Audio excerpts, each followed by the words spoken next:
Innal hamdalillah nahmaduhu wa nasta'inuhu wa nastaghfiruh wa na'udzu billahi min shururi anfusina wa sayyiati a'malina.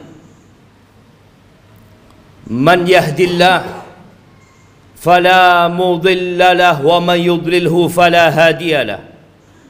Wa ashhadu an la ilaha illallah wahdahu la syarika lahu. Lahul mulk wa lahul hamdu wa huwa ala kulli syai'in qadir. Wa ashhadu anna Muhammadan abduhu wa rasuluhu wa habibuhu wa khaliluhu. Salawatu rabbi wa salamuhu wa barakatuhu alaihi wa ala alihi wa ashabihi wa man tabi'ahum bi ihsanin ila yaumiddin. Amma ba'd. Faya ibadallah, usikum wa nafsiya bitaqwallah faqad fazal muttaqun. Wahai manusia-manusia yang beriman, saya wasiatkan kepada diri saya dan kepada semua yang hadir di tempat ini agar senantiasa bertakwa kepada Allah Azza wa Jalla. Hanya mereka yang diterima amalannya, hanya mereka yang akan hidup berbahagia, hanya mereka orang-orang yang sukses di dunia dan di akhirat. Allah Jalla Jalaluh mengulangi perintahnya, dan para rasul menyampaikan berulang kali, dan para pewaris Nabi diteruskan perintah itu untuk mereka. Ya ayyuhalladzina amanu taqullah, wahai orang-orang yang beriman, bertakwalah kalian kepada Allah. Kalimat yang sering kita dengar, yang terus diulang-ulang, karena kita memang sering lupa. Haqqa tuqatihi, ketakwaan yang sebenarnya bukan sekedar tulisan yang dipampang, bukan sekedar ucapan yang diungkapkan, tapi sesuatu yang diyakini oleh jiwa kita, kemudian diucapkan dengan lisan kita dan dipraktekkan dengan raga kita. Dan Allah mengatakan wala tamutunna illa wa antum muslimun, kalian jangan mati kecuali dalam kondisi Islam. Yang menjadi standar orang baik bukan sekarang, tapi tatkala ajal menyebut kita.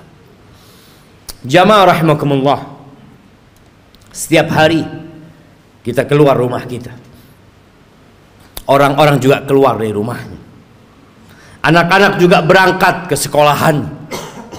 Besok mereka akan melakukan itu lagi. Terus rutinitas yang dikerjakan oleh manusia. Ada yang ke pasar, ada yang ke kantor, ada yang ke pabrik, ada yang di jalanan. Semuanya mencari apa? Mencari uang, mencari harta. Allah telah menanamkan di dalam jiwa kita kecintaan kepada harta. Zuyyina linnas hubbus syahawat minan nisa wal banin wal qanatiril muqantarati minadh dhahabi wal fiddah wal khailil musawwamati wal an'ami wal harth dzalika mata'ul hayatid dunya wallahu 'indahu husnul ma'ab. Allah menjelaskan kepada kita bahwa telah ditanamkan kecintaan syahwat kepada wanita, kepada anak-anak, kepada harta yang berlimpah ruah, yang bertumpuk-tumpuk. Dulu kuda-kuda yang mewah, sekarang mobil-mobil yang mewah. Pertanian, peternakan, itu sesuatu yang sudah dicintakan kepada kita. Itu kesenangan kehidupan dunia. Tapi di sisi Allah ada tempat kembali yang baik. Lihatlah orang terkaya di dunia ini, kemana dia bawa hartanya? Dia tinggal selama-lamanya di muka bumi ini. Di negeri ini kita sering membaca 10 orang terkaya, 1 fulan, 2, 3, 4, 5, 6, 7, 8, 9, 10, semua hartanya ditinggal. Hati-hati dengan dunia ini. Jangan sampai kita tertipu. Silahkan bekerja, silahkan cari harta, tapi ambisi kita bukan dunia. Karena kita nggak lama tinggal di dunia, jemaah. Sungguh sangat bodoh manusia yang menimbun hartanya di sebuah tempat. Dia taruh di brankas, tiap hari dia kumpulkan di sana, kemudian setelah itu dia tinggal selama-lamanya. Kemana akalmu? Bukankah kau capek menumpuk harta itu? Bukankah kau sekolah tahunan untuk mendapatkan harta itu? Dan kau udah dapat, kenapa kau nggak bawa? Kenapa kau tinggalkan selama-lamanya, kau tinggalkan di muka bumi? Dan kebanyakan kita seperti itu. Hanya bekerja dan terus bekerja, kemudian pergi meninggalkan dunia. Ahibati fillah, sebagian kita sudah hidup menderita jiwanya. Maka disebutkan oleh WHO sudah ada 1 miliar manusia yang sakit jiwa, sakit mental. Kata Nabi SAW, mengingatkan para sahabatnya, kaifa antum idza futiyat alaikum Faris wa Rum, ayu qaumin antum? Kira-kira bagaimana kondisi kalian? Nabi menyampaikan ini dalam kondisi sahabat susah, tidak tahu apa yang besok mereka makan. Dalam kondisi sebagian sahabat ketika berangkat perang, sehari hanya makan 1 butir kurma. Sehari hanya 1 butir kurma. Rasulullah SAW menyampaikan ini dalam kondisi sahabat berangkat perang, dalam kondisi tidak ada alas kaki buat mereka, sampai kuku mereka ngelupas.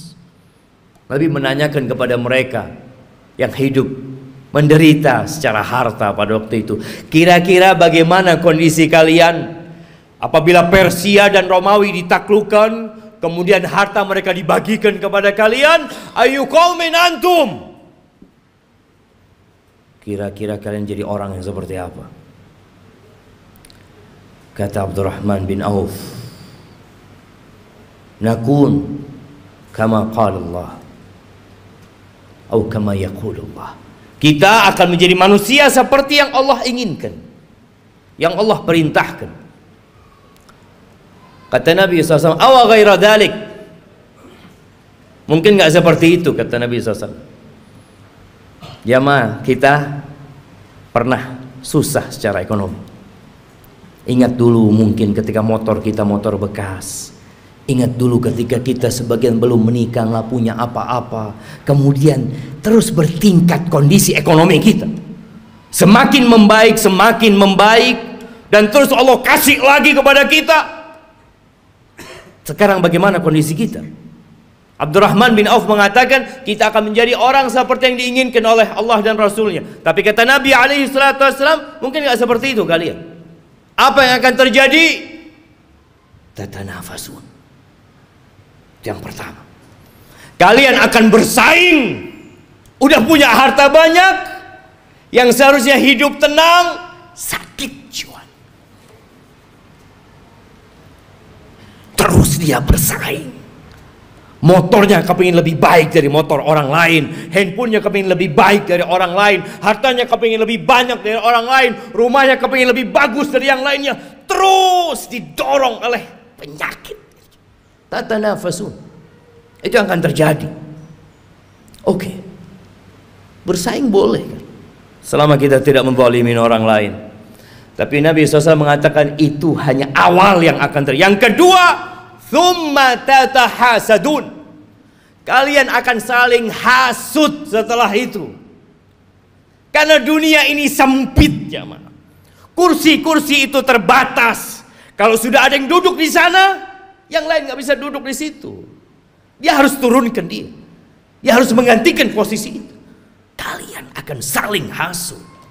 Kita lihat orang-orang yang di pasar, bagaimana kondisi jiwa mereka, yang mungkin tampak sehat-sehat menurut kita, tapi sakit jiwanya, Nabi menyampaikan kalian akan saling iri, kalian akan saling hasut. Nggak suka orang lain lebih baik dari dia daripada sisi, nggak suka dia. Padahal saudaranya Muslim, yang seharusnya dia bergembira dengan kegembiraan saudaranya, yang seharusnya dia cinta kepada saudaranya seperti dia mencintai diri dia sendiri. Tapi itu tidak terjadi. Kalian akan hasut, akan iri. Selesai enggak? Yang ketiga, thumma tatadabarun. Kalian enggak saling bertegur sapa. Enggak kepingin ketemu. Kalau ketemu sama saudaranya sakit hatinya. Selesai? Belum. Yang keempat, yang akan dibawa pulang, yang akan dibawa tidur, yang akan dibawa makan, thumma tatabaghadun. Kemudian kalian akan saling membenci. Kalian akan bermusuhan dengan saudara kalian sendiri. Ahibati fillah, itu penyakit yang sudah menimpa kita. Nabi alaihissalatu wassalam mengatakan, dabba ilaikum da'ul umam. Sudah menyerang kalian penyakit-penyakit umat yang sebelumnya. Iri dan dengki. Ahibati fillah, tidak dilarang kita mengumpulkan harta, tapi tolong niatnya yang diperbaiki.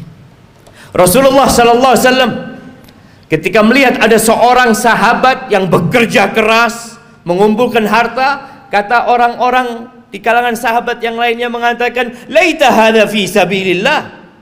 Aduhai kalau kekuatan dia, energi dia itu disalurkan di jalan Allah, di jihad fi sabilillah.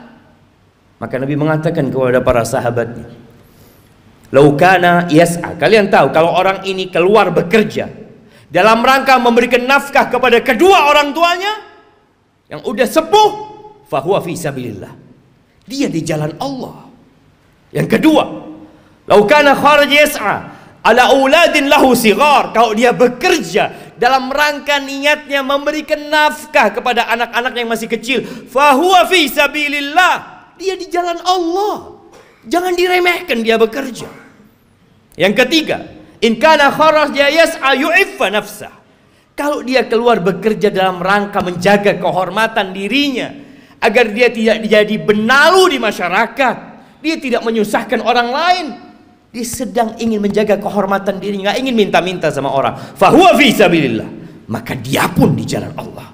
Tapi yang keempat, in kana kharaja yas'a riya'an wa mufakharatan. Tapi kalau dia kerja dalam rangka riya, pamer, dalam rangka berbangga-banggaan dengan harta dia, fahuwa fi sabili syaitan, maka dia di jalan syaitan.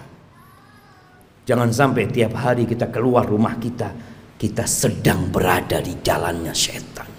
Bekerja hanya untuk berbangga-banggaan, hanya untuk pamer kepada orang lain. Aqulu qawli hadza wa astaghfirullah li wa lakum wa lisairil mu'minin wal mu'minat fastaghfiruh innahu huwal ghafurur rahim.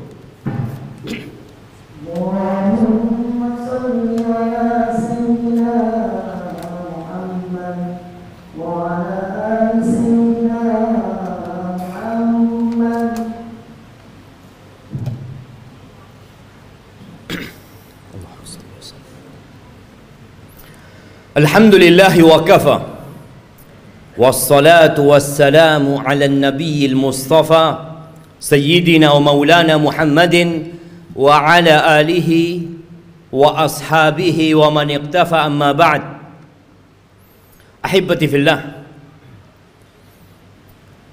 berapa banyak dari orang-orang yang kita kenal yang telah pergi meninggalkan dunia ini, dan kita tahu hasil usaha dia, rumah yang dibangun, motor yang dimiliki, dan harta yang lainnya nggak dibawa. Nabi alaihissalatu wassalam mengatakan, yatba'ul mayyit thalath. Yang ikut jenazah kita kalau kita mati 3. Maluhu wa ahluhu wa amaluhu. Apa yang ikut mengantarkan ke kuburan? Diantar pakai mobil-mobil, semua pada ikut ke sana, hartanya ikut berangkat. Kalau dia orang kaya, punya banyak anak buah, anak buahnya ikut mengantarkan ke kuburan. Kalau dia orang terkenal yang banyak fan-nya, akan banyak yang ikut mengantarkan ke kuburan. Ya, keluarga, harta ikut. Yang ketiga amal. Yang dua pulang. Tuh kita lihat ribuan orang yang mungkin mengantarkan jenazah, ada satu yang mau tinggal di dalam? Nggak ada. Anaknya mungkin, orang tuanya mungkin, kawan dekatnya nggak ada. Anak buahnya yang dia kasih bayaran, yang terus dibayar, mau menemani majikannya di dalam kuburan, nggak ada. Siapa yang menemani? Amaluhu, bas amalnya. Maka segera beramal. Badiru bil amal. Kata Nabi SAW, segera kalian beramal. Segera. Fitanan kaqita'il lailil muzlim. Sebelum datang fitnah-fitnah, ujian-ujian, kekacauan-kekacauan yang seperti potongan malam yang gelap gulita. Apa yang terjadi ketika datang fitnah itu jemaah? Kalau kita menunda-nunda beramal, menunda-nunda hijrah kita, menunda-nunda untuk berubah jadi orang baik, yusbihur rajulu mu'minan wa yumsi kafiran. Paginya masih beriman, paginya masih beriman, sorenya sudah kafir. Wa yumsi mu'minan wa yusbihu kafiran. Sorenya masih beriman, datang kajian mungkin dia, masih sholat asar, subuhnya sudah kafir. Kenapa itu terjadi? Yabi'u dinahu bi'aradin minad dunya. Dia jual agamanya. Dia jual. Dia barter dengan sedikit kenikmatan dunia. Nggak lagi mikir halal haram. Yang ada dalam benaknya harta, jabatan, kedudukan. Padahal semua itu akan ditinggalkan. Maka ahibati fillah, hari ini hari Jumat, harinya bersalawat buat Nabi alaihi salatu wassalam. Harinya dianjurkan kita membaca suratul Kahfi. Baca tuh surat Kahfi, baca dengan artinya, baca pesan-pesan Allah kepada kita agar kita tidak diperbudak dengan harta kita. Biasanya imam kalau sholat Jumat itu membaca dua surat, Sabbihisma rabbikal a'la dan Hal ataka hadithul ghasiyah. Tolong pulang dari sini baca tafsirnya, sehingga kita tahu pesan-pesan yang Allah sampaikan agar kita tidak lebih mementingkan kehidupan dunia. Kata Allah, bal tu'thirunal hayatad dunya. Tapi kalian udah dikasih nasihat, tetap kalian lebih mementingkan kehidupan dunia. Wal akhiratu khairu wa abqa. Akhirat itu lebih baik dan lebih kekal. Ahibati fillah, innallaha wa malaikatahu yusalluna 'alan nabi ya ayyuhalladzina amanu sallu 'alaihi wa sallimu taslima. Allahumma salli wa sallim وزد وبارك وأنعم على عبدك ورسولك حبيبنا وسيدنا محمد. اللهم اغفر للمؤمنين والمؤمنات والمسلمين والمسلمات الأحياء منهم والأموات إنك سميع قريب مجيب الدعوات. اللهم منزل الكتاب مجري السحاب هازم الأحزاب اهزم أعداءك أعداء الدين يا رب العالمين. اللهم اهزم أعداءك أعداء الدين يا رب العالمين. ربنا ظلمنا أنفسنا وإن لم تغفر لنا وترحمنا لنكونن من الخاسرين. ربنا لا تزغ قلوبنا بعد إذ هديتنا وهب لنا من لدنك رحمة إنك أنت الوهاب. ربنا آتنا في الدنيا حسنة وفي الآخرة حسنة وقنا عذاب النار. وسبحان ربك رب العزة عما يصفون وسلام على المرسلين والحمد لله رب العالمين.